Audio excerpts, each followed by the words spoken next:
Good day, children. At the edge of the examination, I am here to present you these chapters, these slides as a part of your revision. You can go through these slides, you can go through these explanations so that at the time of examination, this will be a good revision for you to enhance your knowledge. Briefly, come to know about what the chapter actually is. Then later you can go through in detail. To have a sketch, here are the chapters, here are the slides which I am going to present to you all.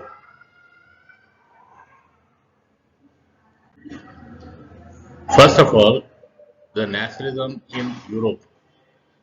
We find a painting in the beginning, and those paintings are imaginary paintings. The artist expected the country or the world should look like this. So about that brief introduction I am giving here. In 1848, Frederic Seurat, a French artist, prepared a series of 4 prints visualizing his dream of a world made up of democratic and social republics, as he called them. Whatever in his printing he has depicted, he has made us to understand all the countries were not independent or else all the countries were not united as you find today. But even then, he has given all those countries a flag, all those countries a costume, and thought that once in future this is going to happen. And he called them all the countries as democratic and social republics. As you would recall, artists of the time of the French Revolution personified liberty as a female figure. It is true that we give more importance to mother than the father.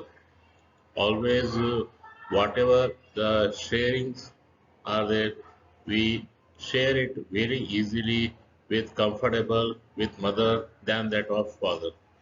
That's why to represent having that emotions we call or we represent the nation in the female figure. That's why in French Revolution also during French Revolution also the people personified liberty as a female figure. In Thoreau's utopian vision, the peoples of the world are grouped as distinct nations identified through their flags and national costume. As I said earlier, Thoreau has a utopian vision.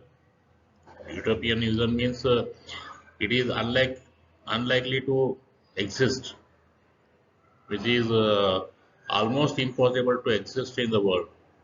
Such a kind of utopian vision he had, where he has given the people of the world who are grouped in a distinct nations and identified through their flags and national costume. And the artist in this painting symbolized fraternity among the nations of the different countries in his prints. He has used different notions, different aspirations, different representations in his prints. Here, the first clear expression of the nationalism in Europe came with the French Revolution in 1789. That's why this unit is named after the French Revolution and the idea of the nation. With the French Revolution in 1789, the clear expression of nationalism explored. From the very beginning, the French revolutionaries have introduced various measures and practices that could create a sense of collective identity amongst the French people. Yes, it is true. To remain as to sustain our country forever, we need to have some collective responsibilities, collective identification of ourselves. We need to show our uniqueness which is compared to others. That's what they have done, they are doing here. And these people who revolted against have declared that it was a mission and the destiny of the French nation to liberate the peoples of Europe from despotism. In other words, to help other peoples of Europe to become nations. Here, one thing we need to understand that the mission of the revolutionaries was to reach the destiny of French nation, and they also had the intention to liberate the people of Europe from despotism, which means like a person is ruling over and he has no intention to listen to anyone, and he is ruling the country or the region for his own sake. In other words, to help other peoples of the Europe to become the nations. They were helping out other countries also to become independent from the clutches of bad rule. And here in this regard, Napoleon had introduced many of the administrative reforms. After the revolution, Napoleon had taken over the power from the people, and he acted, maybe he acted like a dictator, and it is said that he has destroyed the democracy. But even then, many of the administrative reforms, whatever he brought, are applicable even today also in modern democratic countries. In the areas conquered, the reactions of the local population was not so happy, and it was a mixed one,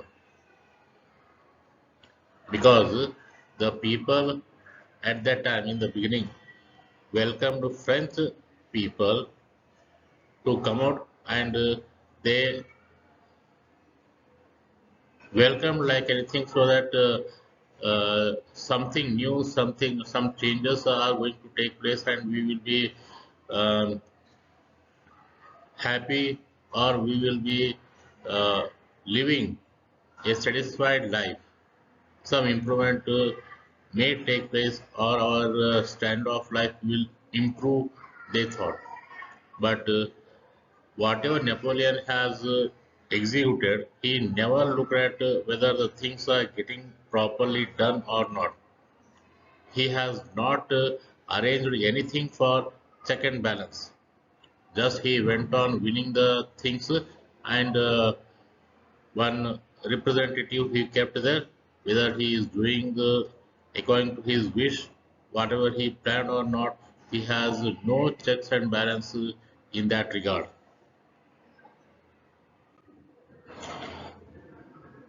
And later, in 19th century, we find the making of nationalism in Europe. What is this making of nationalism in Europe? If you look at the map of mid 18th century, Europe will find that there were no nation states as we know them today.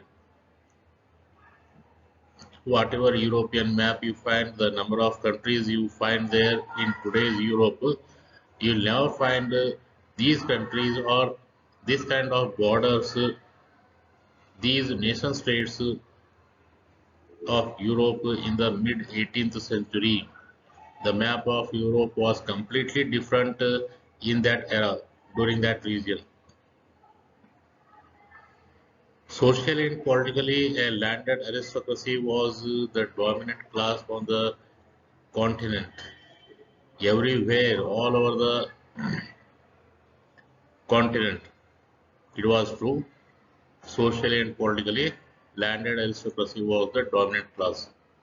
In some parts of Europe, the growth of industrial production and trade meant the growth of towns and the emergence of commercial classes.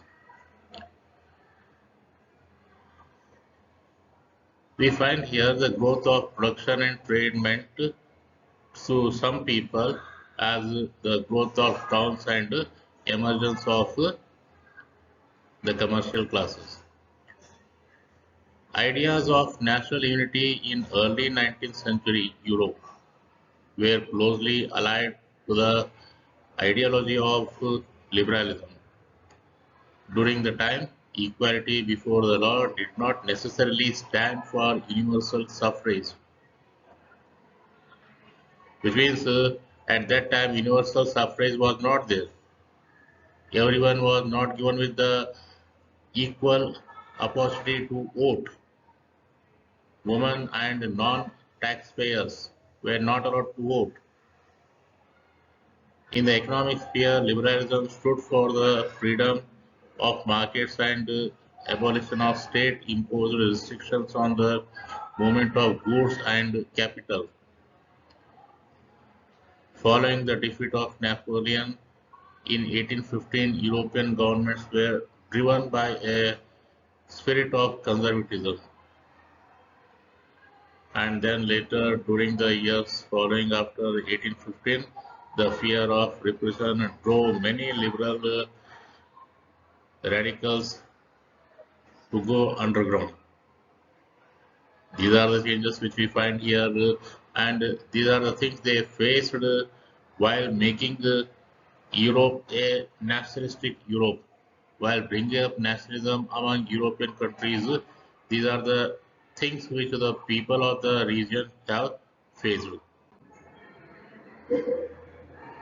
Then comes two revolutions have taken place once again in the year 1830 and 1848 in the country French only. In France only, two more revolutions have taken place. After the fall of Napoleon, once again the Bourbon family was put up there. After bringing back the Bourbon family, once again the old conservative regimes tried to consolidate their power. Liberalism and nationalism came to be increasingly associated with revolution in many regions of Europe, such as the Italian and German states and provinces of Ottoman Empire. At this time, the development of nationalism did not come about only through wars and territorial expansion. Culture played an important role in creating ideas of the nation. Art and poetry, stories, and music helped express and shape nationalist feelings. In 1830s were years of great economic hardship in Europe. The year of 1848 was one such year when food shortages and widespread uncertainty, unemployment brought the population of Paris out on the roads.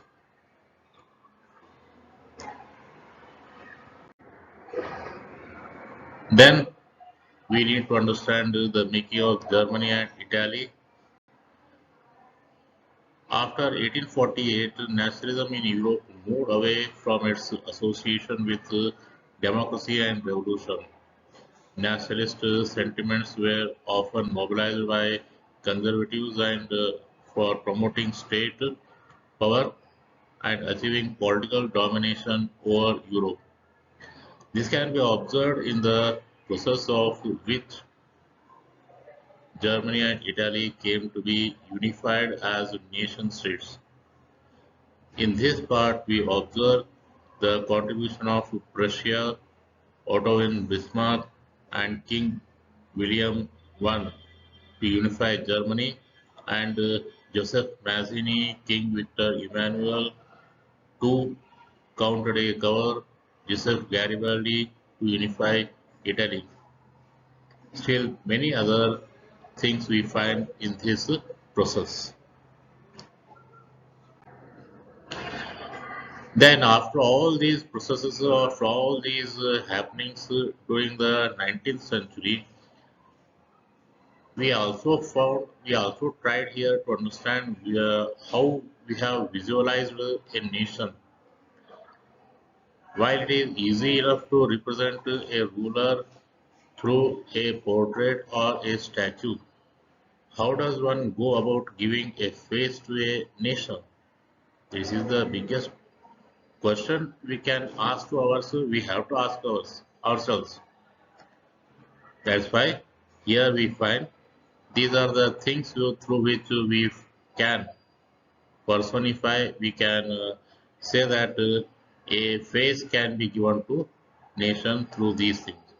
A female allegory we can find national symbols like flag, anthem, national song, national declaring national animal, national river, or many other things are there. We can which we can declare as national symbols. Hymns regarding the nation we can write. We can go on singing them.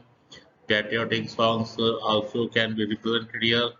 National anthem can be written, and that national anthem should be made as compulsory everywhere, and we need to learn about great personalities of the country. With these, we can visualize what the nation can look like. And these are all the things which we find one face of the nationalism. The other side of the nationalism turned to imperialism. By the last quarter of the 19th century, nationalism no longer retained its idealistic liberal democratic sentiment of the first half of the century, but became a narrow creed with limited ends. For example, Balkan issue. Through the Balkan issue itself, immediately we come to understand in the history that whatever the things have gone in the first half of the 19th century were leading to nationalism. But once nationalism grew, that nationalism turned to imperialism. That is also history we learn here. That is also we have seen. Many colonies under European masters trying hard to get independence from them. A competition among the European countries to make the Asian and African countries as their colonies increased day by day, months were together, year by year, it went on increasing. Nationalism aligned with imperialism led to disaster in the form of First World War. That First World War also we have seen at about 100 years, 110 years ago. First World War has started. So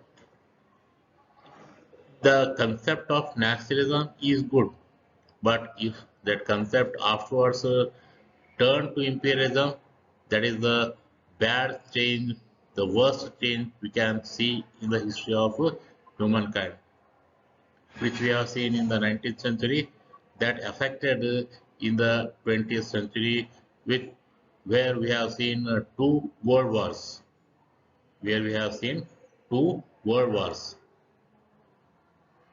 It is because of imperialistic nature of the people we have seen two world wars in 20th century. All those developments or platform was set in second half of 19th century. Okay, and this is what about the rise of nationalism in Europe we find. Thank you.